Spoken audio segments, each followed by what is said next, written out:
दोस्तों आज हम नॉन फ्राइड चूरमा लड्डूस बनाने वाले हैं।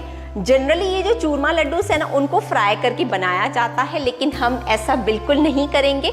बिना फ्राई किए हुए, बिना चीनी यूज किए हुए ये लड्डू हम एकदम हेल्दी तरीके से बनाएंगे। और आज मैं इसमें 2 ऐसे इंग्रेडिएंट्स डालूंगी ना, जिससे हमारे ये जो लड्डू है ना वो नेक्स्ट लेवल पर चले जाएंगे।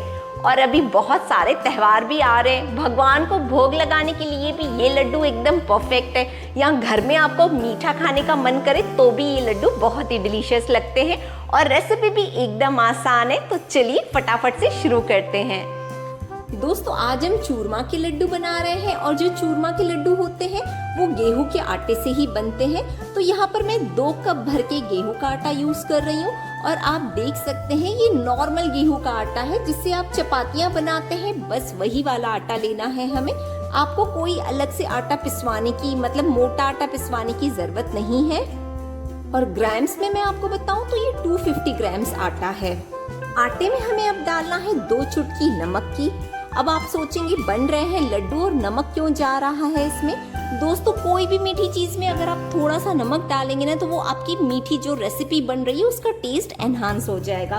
तो आप हल्का सा नमक जरूर से ऐड करें। और हमने 2 कप भर के आटा लिया है, तो 1/4 कप भर के मैं यहाँ पर घी ले रही हूँ मोइन लगाने के लिए। और ग्राम्स में मैं आपको बताऊं तो ये 50 ग्राम्स घी है। 250 ग्राम्स आटा था और 50 ग्राम्स हमें घी डालना है।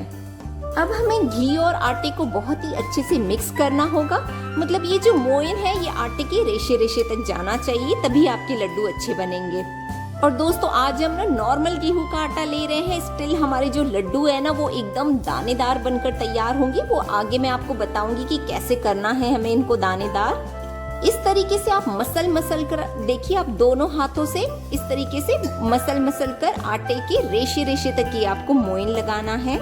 और मैं आपको ये लड्डू बनाने का जो मेजरमेंट बता रही हूँ ना, जितना घी और आटा, तो आप उसी मेजरमेंट से ये लड्डू बनाइएगा। अगर आपको ज्यादा लड्डू बनाने हो तो बस आप सारी चीजों की क्वांटिटी है वो डबल कर दें। और अब आप ये आटे से ऐसे मुट्ठी बांध कर देखेंगे तो देखेंगे कि ये बहुत ही अच्छे से बन रहा है। इसका मतलब जितना हमने मोइन डाला है वो एकदम परफेक्ट है। और अब आप पानी ले लें और पानी को हल्का सा गर्म कर लें। हल्के से गर्म पानी के साथ ही हमें आटा गूंथना है। आटा जब आप गूंथेंगे तो एकदम टाइट गूंथेंगे, एकदम कड़क होना चाहिए हमारा आटा। ये आप छोटी छोटी चीजों का ध्यान रखें, फिर देखिए आपके लड्डू बहुत बहुत अच्छे बनेंगे। तो इस तरीके से हमें एकदम सख्त आटा लगाकर तैयार करना है। और अब हम इसकी छोटी छोटी लोइयां तोड़ेंगे। इस तरीके से आप छोटे छोटे पेड़े तोड़ लें, आप बड़े भी तोड़ सकते हैं आप, कोई दिक्कत नहीं है, क्योंकि वैसे भी हमें इन्हें ग्राइंड ही करना है। तो देखिए इतने आटे में से, मतलब 2 कप आटे में से मैंने 5 पेड़े बनाकर तैयार किए हैं। अब हमें इन पेड़ों को बेलना होगा। तो जैसे आप रोटी बेलते हैं, मतलब पराठा बेलते हैं, उसी तरीके से आप इसे बेल दीजिए। और जब आप इसे बेलेंगे तब आप देखेंगे कि इसके साइड्स क्रैक हो रहे हैं। इसका मतलब आटा एकदम परफेक्ट लगा हुआ है, कड़क लगा हुआ है। जब आटे में पानी कम होता है तो इस तरीके से आटा जो साइड से वो क्रैक होता है, इससे हमें कोई प्रॉब्लम नहीं होगी। जैसे मैंने आपको बताया हम इसे ग्राइंड ही करने वाले हैं। तो इस तरीके से हमें थोड़ी सी मोटी रोटियां बनाकर तैयार करनी है। नेक्स्ट स्टेप में हमें गैस पर एक तवा चढ़ाना होगा, और तवे के हल्का सा ही गर्म होते हुए हमें ये रोटियां डालनी है। और रोटियों को हमें तवे पर सेकना होगा, क्योंकि आज हम जो लड्डू बना रहे हैं उसे हम फ्राई नहीं करने वाले हैं। तो इस तरीके से आप सेक कर बनाएंगे तो लड्डू अच्छे भी बहुत बनते हैं और ऑयल भी कम यूज होता है। और हमें इन रोटियों को लो टू मीडियम फ्लेम पर ही दोस्तों सेकना होगा। अगर आपका तवा बड़ा है तो आप 2-2, 3-3 रोटियों को भी एक साथ सेक सकते हैं, तो आपका काम आसान हो जाएगा। रोटियों को सेकने के लिए आप स्टार्टिंग में गैस का फ्लेम हाई रखें। जब ये रोटियां हल्की सी सिकने लगे तब आप गैस का फ्लेम एकदम लो कर दीजिएगा। और लो फ्लेम पर आप इन्हें अच्छे से सेकिएगा, ताकि अंदर तक अच्छे से सिक जाए। इस तरीके से पलटा पलटा कर आपको सारी रोटियों को एकदम कड़क करना है। जैसे ही आपकी रोटियां अच्छे से सिक जाएं और ये कड़क हो जाए तो बस आप इन्हें निकाल दीजिए। इस तरह से हमने सारी रोटियों को एकदम कड़क करके सेक लिया है। और अभी रोटियां बहुत गर्म है, तो इन्हें करते हैं साइड। नेक्स्ट स्टेप में हम एक कढ़ाई को गैस पर चढ़ाएंगे और उसमें डालेंगे 2 टेबलस्पून घी के। घी के हल्का सा ही मेल्ट होते हुए दोस्तों मैं कुछ ड्राई फ्रूट्स रोस्ट कर रही हूँ। तो बस 8 से 10 काजू है और 8 से 10 बादाम।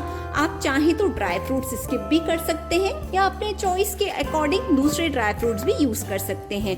जब भी आप कोई मीठी चीज में ड्राई फ्रूट्स डालते हैं तो उनको हल्का सा रोस्ट करके डालिए। आपके ड्राई फ्रूट्स का और वो मीठी चीज का टेस्ट है वो डबल हो जाएगा।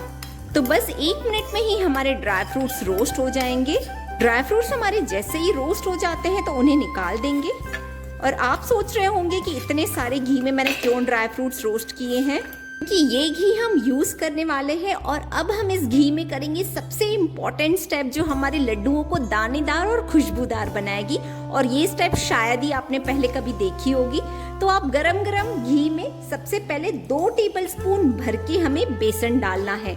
बेसन हमारे लड्डुओं में खुशबू बहुत अच्छी देगा और टेस्ट भी आएगा इससे। और बेसन के साथ साथ जाएगा 2 बड़े टेबलस्पून भर के सूजी। सूजी हमारे लड्डुओं को एकदम दानेदार बनाएगा। हमने आटा जो लिया है वो नॉर्मल आटा लिया है, मतलब पतला वाला ही आटा लिया है। तो सूजी डालने से दानेदार बनेंगे दोस्तों लड्डू। तो ये दोनों जो इंग्रेडिएंट्स डाल रही हूँ ना, ये तो आप लड्डुओं में जरूर से डालिएगा। और अब आप गैस का फ्लेम एकदम लो कर लें और लो फ्लेम पर हमें सूजी और बेसन को बहुत ही अच्छे से भूंजना होगा जब तक बेसन और सूजी का कलर थोड़ा सा डार्क नहीं हो जाता है। और सूजी और बेसन को जैसे ही मैं भूंज रही हूँ तो ये जो मिक्सचर है मुझे काफी ड्राई लग रहा है। तो उसमें मैं 1 बड़ा टेबलस्पून घी का और ऐड करूंगी। ये देखिए हमारे बेसन और जो सूजी का मिक्सचर है ना वो इस तरीके से होना चाहिए, लिक्विड होना चाहिए। इस तरीके से होगा तो आप भूंज भी अच्छे से पाएंगे। और वैसे भी लड्डुओं में तो घी हमें डालना ही होगा। इस तरीके से कंटिन्यू चलाते हुए आप सूजी और बेसन को 3 से 4 मिनट भूंज लें। बीच बीच में आप गैस का फ्लेम हाई कर सकते हैं। फिर जैसे ही लगे कि ये हमारी कढ़ाई बहुत गर्म हो गई है तो आप गैस का फ्लेम लो कर लें। ये देखिए अब आप हमारा सूजी और बेसन काफी डार्क हो चुके हैं। इनका कलर देखिए आप किस तरीके से ब्राउन हो चुका है। तो बस अब गैस का फ्लेम हमें ऑफ करना है और हमें इस मिक्सचर को भी थोड़ा सा ठंडा करना होगा। अब हमारी ये जो रोटियां हमने बनाकर रखी हुई है वो भी ठंडी हो चुकी है। तो आप उन्हें हाथ से ही इस तरीके से तोड़ लें और आप इसे डाल दें मिक्सर ग्राइंडिंग जार में। इस तरीके से आप सारी रोटियों को क्रश करके डालें। हमें इसे ग्राइंड करना होगा तो आप मिक्सर को कंटिन्यू नहीं चलाइएगा, चालू बंद करके आप कोशिश करके इन्हें कोर्सली ग्राइंड कीजिए। ये देखिए दोस्तों जब आप मिक्सर को बंद चालू करके पल्स पर चलाकर इसे ग्राइंड करेंगे तो उसका बहुत ही बढ़िया चूरमा बनकर तैयार हो जाएगा। इसे हम निकाल देते हैं उसी बर्तन में जिसमें हमने आटा बनाया था। और अगर आपको लगता है कि आपके इस चूरमे में बड़े बड़े चंक्स हैं तो फिर आपको छानना होगा। लेकिन मुझे लग रहा है कि जो चूरमा है वो बहुत ही अच्छे से बनकर तैयार हुआ है, इसे छानने की भी जरूरत नहीं है। ये देखिए मैंने चूरमे की सेकेंड बैच भी बना दी है तो इसे निकाल देंगे। दोस्तों एकदम परफेक्ट चूरमे के लड्डू बनाने के लिए सबसे इम्पोर्टेंट है कि चूरमा एकदम आपका बढ़िया वाला बना होना चाहिए, परफेक्ट बना होना चाहिए। आप देख सकते हैं कैसा बना है चूरमा। अगर आपको लगता है कि इसमें आप रोटियों के पीसेस हैं, कुछ चंक्स है, तो आप इस तरीके की एक छन्नी ले लीजिए और सारे चूरमे को इस तरीके से आप छान लीजिए तो जितने भी पीसेस हैं वो निकल जाएंगे। लेकिन मुझे ये करने की जरूरत नहीं है क्योंकि चूरमा एकदम परफेक्ट बना है। अब इस चूरमे में जाएगा ये बेसन और सूजी जो हमने भूंज कर रखे हैं। सूजी और बेसन का आप सारा मिक्सचर डाल दें और अब इसके ऊपर हम ये ड्राई फ्रूट्स भी डाल देंगे जो हमने रोस्ट करके रखे हैं। अब हमें सारे इंग्रेडिएंट्स को बहुत ही अच्छे से मिक्स करना होगा। चूरमा और ये जो बेसन का मिक्सचर हमने बनाया है आप इसे बहुत ही अच्छे से मिक्स कर लें। आपने पहले देखा हमारे चूरमे का कलर लाइट था, लेकिन जैसे ही इसमें हमने बेसन और सूजी का मिक्सचर डाल दिया तो अब आप ये इसका कलर देखिए कितना चेंज हो गया है कलर चूरमे का। इस तरीके से आपने चूरमे में सारी चीजें मिक्स कर ली। नेक्स्ट स्टेप में हमें लड्डुओं को मीठा करने के लिए गुड़ चाहिए। तो यहाँ पर मैं 125 ग्राम्स गुड़ ले रही हूँ। हमारा जो आटा था वो 250 ग्राम्स था, गुड़ मैंने उससे एग्जैक्ट हाफ लिया है। अगर आप ज्यादा मीठा पसंद करते हैं तो फिर आप 150 ग्राम्स गुड़ ले सकते हैं। अब गुड़ को भी सेम ही मिक्सर ग्राइंडिंग जार में मैं डालकर और हल्का सा ग्राइंड कर लूंगी। ये देखिए मैंने गुड़ को भी ग्राइंड कर लिया है और ये बहुत ही अच्छे से ग्राइंड भी हो जाता है। और आप ये लड्डू बनाने के लिए कोशिश करें आप गुड़ का ही यूज करें। गुड़ से ये लड्डू बहुत अच्छे बनते हैं और गुड़ चीनी के कंपैरिजन में हेल्दी भी होता है। दोस्तों अब आप सेम ही कढ़ाई को फिर से गैस पर चढ़ा दें जिसमें हमने सूजी और बेसन भूंजा था। इसमें फिर से हमें डालना है 1 टेबलस्पून भर के घी। गैस का फ्लेम आप ऑन कर दें और घी को गरम कर लें। जैसे ही घी हमारा हल्का सा गरम हो जाए, आप इसमें गुड़ डाल दें। गैस को तुरंत ऑफ भी कर दें।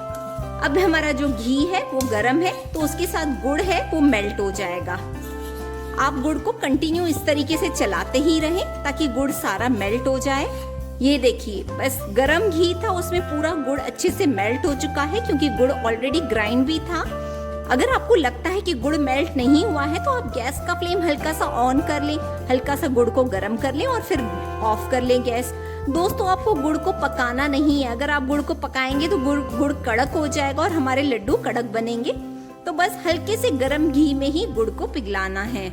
अब हमें ये गुड़ और घी का मिक्सचर चूरमे में डाल देंगे। सारा मिक्सचर डालने के बाद आप स्पून की हेल्प से सबसे पहले अच्छे से मिक्स कर लें। हो सकता है कि गुड़ हमारा गरम हो, वैसे हमने बहुत ज़्यादा गरम नहीं किया है घी को। बस टच करके देखें, ये बिल्कुल नॉर्मली है, हम इसे बहुत ही आराम से टच कर सकते हैं। अब हमें सारे इंग्रेडिएंट्स को बहुत ही अच्छे से मिक्स करना होगा। चूरमे में गुड़ को अच्छे से मिक्स कर दें आप। एक बार आपने सारे इंग्रेडिएंट्स को अच्छे से मिक्स कर दिया तो अब आप भान कर देखें लड्डू बन रहे हैं आपके। अगर नहीं बन रहे हैं तो इस स्टेज पर आप घी का 1 टेबलस्पून डाल दीजिए। कच्चा घी ही डालिएगा, उससे खुशबू बहुत अच्छी आती है। हमारे लड्डू बहुत ही अच्छे से बन रहे हैं, आप देख सकते हैं। तो हमें घी डालने की जरूरत नहीं है। मैंने आपको जितने मेजरमेंट बताए हैं वो एकदम परफेक्ट है, आपको कुछ भी एक्स्ट्रा नहीं डालना होगा। बस इस तरीके से आप सारे लड्डुओं को शेप कर लें अपनी चॉइस के अकॉर्डिंग। बड़े छोटे आपको जैसे लड्डू चाहिए, मैं मीडियम लड्डू बना रही हूँ। बस सारे लड्डुओं को इस तरीके से हम शेप कर लेंगे। इस तरीके से आपने सारे लड्डुओं को एक बार शेप कर लिया तो अब हमें 3 टेबलस्पून भर के खसखस लेनी है और उसे हल्का सा तवे पर रोस्ट कर लेना है। और अब हमें इन लड्डुओं को इस खसखस के साथ कोट करना होगा। ऐसा करने से लड्डुओं की टेस्ट भी बहुत अच्छी आती है और लड्डू सुंदर बहुत दिखेंगे आपके। और बस खसखस में हल्का सा कोट करने के बाद इसे आप एक बार हाथ से इस तरीके से दबा लें ताकि जो खसखस है वो लड्डुओं पर स्टिक हो जाए। तो सारे लड्डुओं पर इस तरीके से हमें खसखस लगाकर कोट करना है।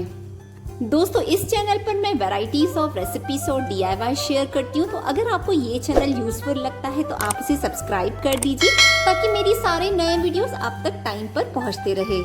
ये देखिए दोस्तों, बिना फ्राई किए हुए एकदम परफेक्ट और डिलीशियस हमारे चूरमा लड्डू बनकर है तैयार। और इसे मैं आपको अंदर से भी तोड़कर दिखाती हूँ कि ये कैसे बने हैं।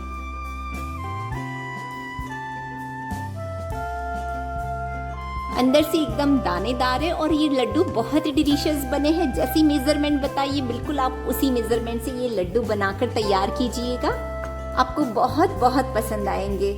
दोस्तों, आपने देखा ना हमारे लड्डू कितने परफेक्ट बने हैं। आप एक बार मेरी रेसिपी से ये लड्डू बनाकर देखिएगा, आपको बहुत बहुत ज़्यादा पसंद आएंगे। और रेसिपी अच्छी लगी हो तो उसे लाइक कर दीजिएगा और आपने अभी तक चैनल को सब्सक्राइब नहीं किया है तो उसे सब्सक्राइब कर दीजिएगा ताकि मेरी सारी नई वीडियोस आप तक टाइम पर पहुंचती रहे।